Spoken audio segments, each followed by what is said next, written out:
Hey guys, Cam here from Pocket-lint, and over the last couple of years Huawei has built itself up a reputation for building some of the best flagship smartphones around. And the P30 Pro is its latest flagship champion, with what on paper sounds like an absolutely incredible camera system. So I decided to take it out at sunset when the light was waning to see just how good this camera is, and to see how well it performs in low light, as well as test out that crazy zoom technology. So the P30 Pro has 4 different cameras, but we'll only really be touching on 3 of them here.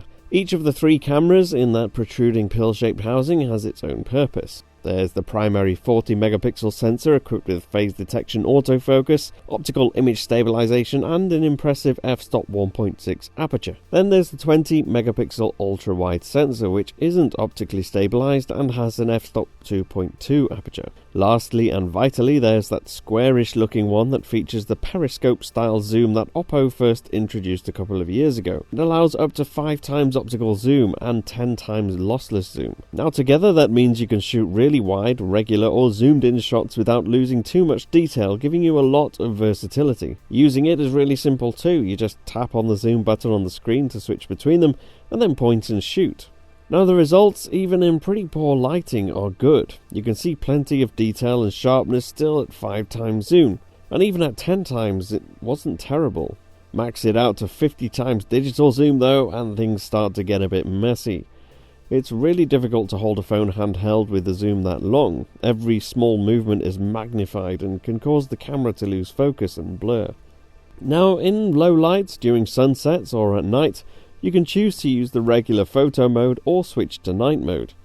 The latter of those takes a 3 to 4 second exposure completely handheld and then uses AI to stabilize the shots and also even out the highlights and the shadows to give a really detailed, nicely balanced shot. Now it's something we've seen from Huawei last year, but for 2019 the results seem even more impressive. Perhaps more impressive is that actually in auto photo mode, it's surprisingly capable of drawing in lots of light as well, without killing details or making it blotchy. Comparing scenes where we used both the automatic photo mode and nighttime mode, we did find some parts were overexposed and perhaps a little bit over-sharpened in auto mode. Now in some instances where there's very little light, you'll notice you really do need the night mode as well. Compare the photo inside the telephone box or the unlit photo of the rock by the sea, and you'll see a lot of areas shadowed that are lifted in the night mode shot. As well as that, there's plenty of other options too, and probably the most fun ones for nighttime are the light painting options.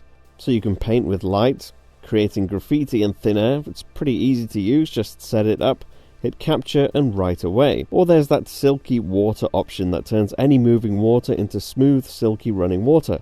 It's really cool. And if you have the time and clear starry skies away from urban lighting, set up a tripod, point it up at the sky and shoot the star tracking option. So there you have it, some quite frankly ridiculous shots from a smartphone camera.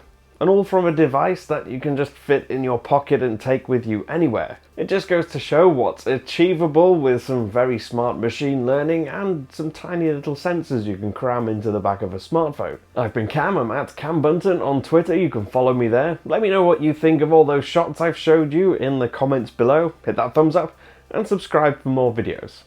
I'll see you again soon.